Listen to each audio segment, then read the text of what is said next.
Hey guys, Mr. Sankrai here, and today I'm going to show you guys how to use Google Jamboard. Once you open the Jamboard, you can navigate between frames, which are these little square boxes up here, using the right and left arrow key. If you'd like to expand the frames to see all the frames in this Jamboard, you click on the down arrow, and this will show you all the frames in the current Jamboard. Click on the up arrow, and it will condense the frame bar. Over here on the left-hand side, we have our tools.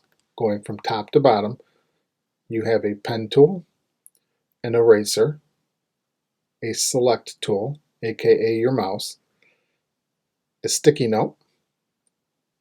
You can add an image. The circle icon represents a shape. You can also add a text box, or you can use a laser pointer.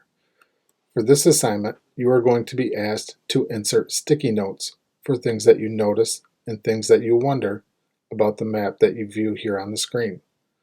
To do that, you click on the sticky note. This will add a sticky note, and then you're going to type what you notice.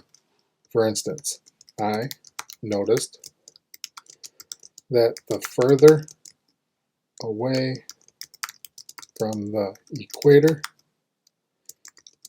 the lighter the skin color. At this time, I can change the color of my sticky note if I so choose, or I can just leave it white. I click Save. That puts the sticky note on my Jamboard.